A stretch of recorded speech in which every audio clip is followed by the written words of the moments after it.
자, 지금 이제 업종별로 봤을 때도 디스플레이, 통신장비, 그리고 생물공학, 자동차 이런 쪽에서 탄력이 계속해서 붙고 있는 상황이고요. 대형주 그리고 중소형주 골고루 매기가 포착이 되고 있습니다. 또 어떤 종목을 분석해보면 좋을지 종목 토크에서 이야기 나눠볼게요. 오늘은 하나금융투자 윤여민 FA 팀장 나오셨습니다. 안녕하세요. 네, 안녕하십니까. 어서 오세요.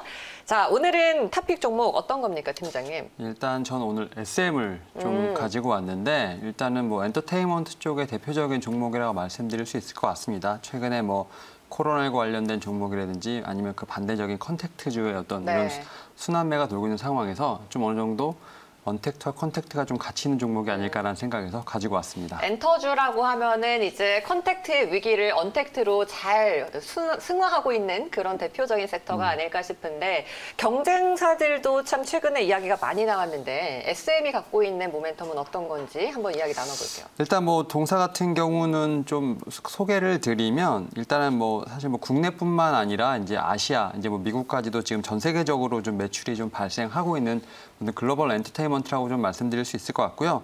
일단 뭐 이수만 총괄 프로듀서가 1995년에 일단 설립을 했고요. 사실 국내에서 최초로 어떻게 보면 이제 시스템을 좀 도입을 했습니다. 뭐 결국 이제 뭐 엔터테인먼트라는 어떤 회사지만 어떤 시스템 체계적으로 뭐 캐스팅을 한다든지 이제 트레이딩을 하고 뭐 프로듀싱하고 이런 어떤 체계적인 시스템을 좀 개발했다라고 좀 말씀드릴 수 있을 것 같고요. 특히 이제 97년도에 아무래도 이제 K-웨이브죠. 코리안 웨이브 이제 어떻게 보면 한류를 좀 어떻게 보면 처음으로 1세대죠. 좀 이렇게 좀 한류를 일으킨 어떤 회사라고 좀 말씀드릴 수 있을 것 같고요.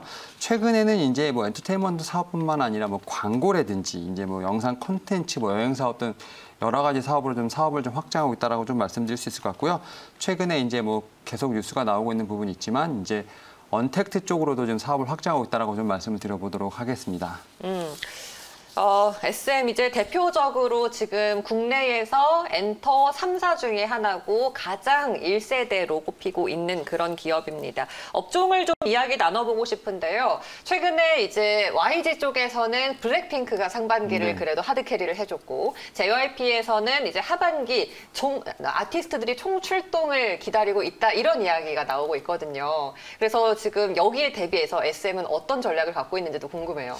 일단 말씀하셨던 것처럼 일단 세 개가 어떻게 보면 탑 3라고 할 수 있는데 사실 그 세 엔터테인먼트 중에서는 사실 SM이 좀 제일 좀 작은 편에 속합니다. 일단 뭐 YG 엔터테인먼트가 지금 사실 시총이 가장 큰데 뭐 YG 엔터테인먼트 같은 경우는 뭐 수장이 상당히 유명하지 않습니까? 뭐 박진영 씨부터 시작해서 사실 뭐 2PM 여러 가지 좀 기업들, 죄송합니다. JYP가 이제 좀 여러 가지 기업들이 있었는데 뭐 2PM뿐만 아니라 원더걸스, 사실 트와이스 등 사실 여러 가지 기업들이 있었고요. 지금 이 회사 같은 경우는 뭐 아티스트의 능력들이 상당히 뛰어나다고 볼 수 있습니다. 그리고 이제 두 번째 시총이 이제 YG 엔터테인먼트라고 볼 수 있겠는데요.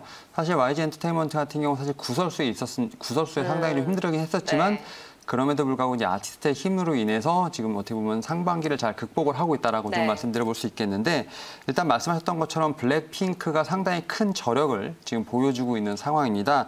특히 이제 앨범이죠. How Do You Like That이라는 이 곡을 통해서 유튜브를 거의 평정을 했다라고 좀 말씀드릴 수 있을 것 같고요. 어떻게 보면 방탄소년단의 버금가는 인기를 지금 누리고 있다라고 좀 말씀을 드릴 수 있습니다. 뭐 유튜브 상의 뭐 기네스 뭐 레코드 5관왕을 좀 달성했다고 하는데 이런 부분들이 하반기에 분명히 또 모멘텀이 될 것으로 판단되고 있고요.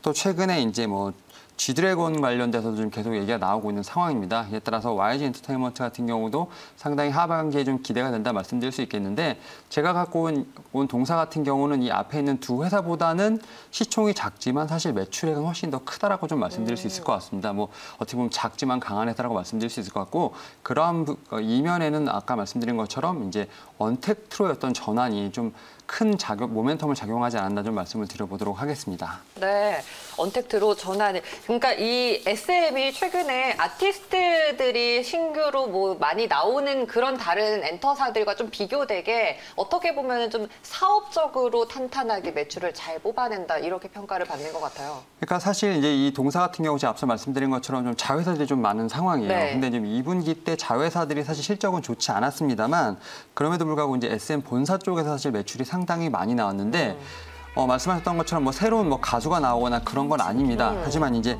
IP라고 하죠. 이제 그 음반 쪽에서 사실 매출이 상당히 많이 나왔다 이렇게 말씀드릴 수 있을 것 같습니다. 특히 이제 음반이라든지 이 음원이 매출의 거의 72%를 좀 차지하는 정도로 지금 IP 쪽의 수입이 상당히 높다라고 말씀드릴 수 있을 것 같은데 결국 그 얘기는 어떻게 보면 이제 그 본연의 어떤 사업에 되게 집중을 했고 그런 부분이 실제로 잘 나왔다고 좀 말씀을 드릴 수 있을 것 같아요. 뭐 사실 이제 앨범 판매량은 한 249만 장 정도가 되는데 어떻게 보면 작년 동기 대비했을 때 상당히 2배 이상 넘은 어떤 효과라고 볼 수 있겠다 이렇게 말씀드릴 수 있을 것 같고요. 그리고 이제 동사 같은 경우 중국 쪽으로 상당히 좀 사업을 진출을 해서 지금 확장을 하고 있는데 중국에서의 사업도 상당히 순항 중이라고 좀 말씀을 드릴 수 있을 것 같습니다. 뭐 웨이브이 같은 경우는 이제 뭐 2분기에 좀 매출이 좀 작긴 하지만 매출이 24억 원 흑자 전환했죠. 영업이익 흑자 전환했기 때문에 이러한 부분들이 2분기 어떤 어닝 서프라이즈를 좀 어느 정도 견인했다라고 말씀드릴 수 있을 것 같고요. 하반기에도 이런 부분 계속 좀 지켜봐야 되지 않을까 말씀드려보도록 하겠습니다. 네, 알겠습니다. 네이버가 SM 엔터테인먼트에 1,000억 원 규모의 투자를 진행했다라는 소식. 이게 어떤 호재인지 자세하게 좀 풀어주세요. 그러니까 이제 결국 이제 어떻게 보면 SM이 새로운 어떤 가수나 이런 부분을 좀 발굴하는 부분도 있지만 결국 이제 그 퍼포먼스의 형태를 좀 바꾸는 좀 작업을 했다라고 좀 말씀드릴 수 있을 것 같습니다. 결국 네이버 같은 경우는 언택트에 상당히 어떻게 보면 절대적인 강자라고 말씀드릴 수 있을 것 같고요. 제가 앞서 말씀드린 것처럼 이제 SM 같은 엔터테인먼트 같은 경우는 컨택트주라고 말씀드릴 수 있을 것 같습니다. 결국 이제 사람과 사람이 만나서 뭐 콘서트라는 어떤 이런 비용을 통해서 이제 수입을 올릴 수 있는데 일단 네이버가 지금 그 동사에게 투자를 했다라는 건 결국 컨텐츠 강화뿐만 아니라 어떤 이런 컨텐츠와 언택트의 좀 만남이라고 좀 볼 수 있겠는데요. 일단 뭐 팬심이라고 하죠. 팬심이라는 어떤 이제 그런 빅데이터를 통해서 차세대 어떤 역량 비즈니스 확대를 통해서 이 동사 같은 경우에 어떤 이 컨텐츠를 언택트 플랫폼에 좀 옮겼다라고 좀 볼 수 있을 것 같습니다. 결국 그 얘기는 이제 어떻게 보면 디지털 콘서트가 하나의 좀 플랫폼이 될 수 있다라고 좀 말씀드릴 수 있을 것 같은데 결국 이렇게 네이버랑 동사가 만나게 되면 결국 이제 예전에는 이제 오프라인에서 이제 어떻게 보면 대면으로 콘서트를 했다면 이제 온라인 이제 콘서트가 개최가 되면서 결국 그런 디지털 음원 수입이 다시 한번 발생을 하게 되는 부분이 있고요. 이런 부분을 통해서 동사 같은 경우도 하반기에 매출에 있어서 어떻게 보면 음원의 어떤 음원이라든지 어떤 이런 거에 있어서 좀 계속해서 좀 매출을 이용할 수 있는 부분이 있기 때문에 사실 네이버의 투자 같은 경우는 동사의 어떤 하반기 매출에 좀 상당히 큰 영향이 되지 않을까 말씀드려 보도록 하겠습니다. 네. 그리고 SM이 또 하반기에는 레드벨벳의 대를 이을 신인 아티스트도 준비가 되어 있다고 하는데 기대가 됩니다. 무엇보다 지금 트렌드에서는 이 언택트 공연을 먼저 선점하는 게 가장 큰 주요한 요인이 될 텐데 SM과 네이버의 이런 만남 아주 주목이 되고 있습니다. 차트를 좀 볼게요. 그래도 이제 최근에 엔터주들 많이 주가 회복을 하는 모습을 보여주고 있는데 SM은 어떤가요? 일단 SM 같은 경우 좀 월봉을 보게 되면 지금 121선에 다시 안착을 하는 좀 모습을 보여줬습니다. 뭐 일봉상으로 보게 되면 당연히 이제 주가가 좀 위에 있는 부분이 있지만 월봉상으로 보면 이제 120선에 안착을 하면서 다시 한번 주가가 올라가는 모습을 좀 보여주고 있는데 일단은 최근에 조금 행보 아닌 행보를 좀 했었습니다. 하지만 그럼에도 불구하고 지금 차트상으로 봤을 때 이평선이 다 정배열돼 있다 말씀드릴 수 있을 것 같고요. 지금 기관들이나 어떤 외국인들의 수급이 상당히 좋다라고 좀 말씀드릴 수 있을 것 같습니다. 이에 따라서 지금 엔터테인먼트 중 같은 경우는 사실 좀 호재들이 좀 많이 있죠. 뭐 항한형 해제에 대한 기대감이라든지 빅히트 엔터테인먼트의 이제 상장과 관련된 여러 가지 호재가 있기 때문에 이런 부분도 분명히 외부적으로 환경이 상당히 좋을 것으로 판단이 되고 있습니다. 이에 따라서 어떻게 보면 조정이 되고 있는 상황에서 어떻게 보면 분할 매수 관점이 오히려 더 유효하지 않을까 좀 말씀을 드려보도록 하겠는데요.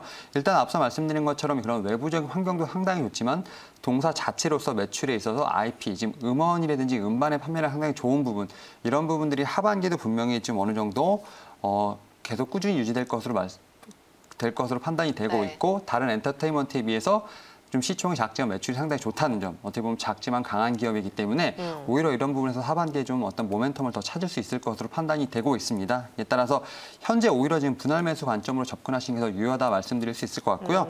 일단 제가 목표가는 좀 짧게 44,000원 정도, 그다음에 손절가는 3만 원 정도로 제시해드리도록 하겠습니다. 네, 알겠습니다. 작지만 강한 기업이라고 표현해 주셨습니다. 오늘 SM에 대해서 자세하게 이야기 들어봤습니다. 윤여민 팀장 말씀 여기까지 드릴게요. 고맙습니다. 네, 감사합니다.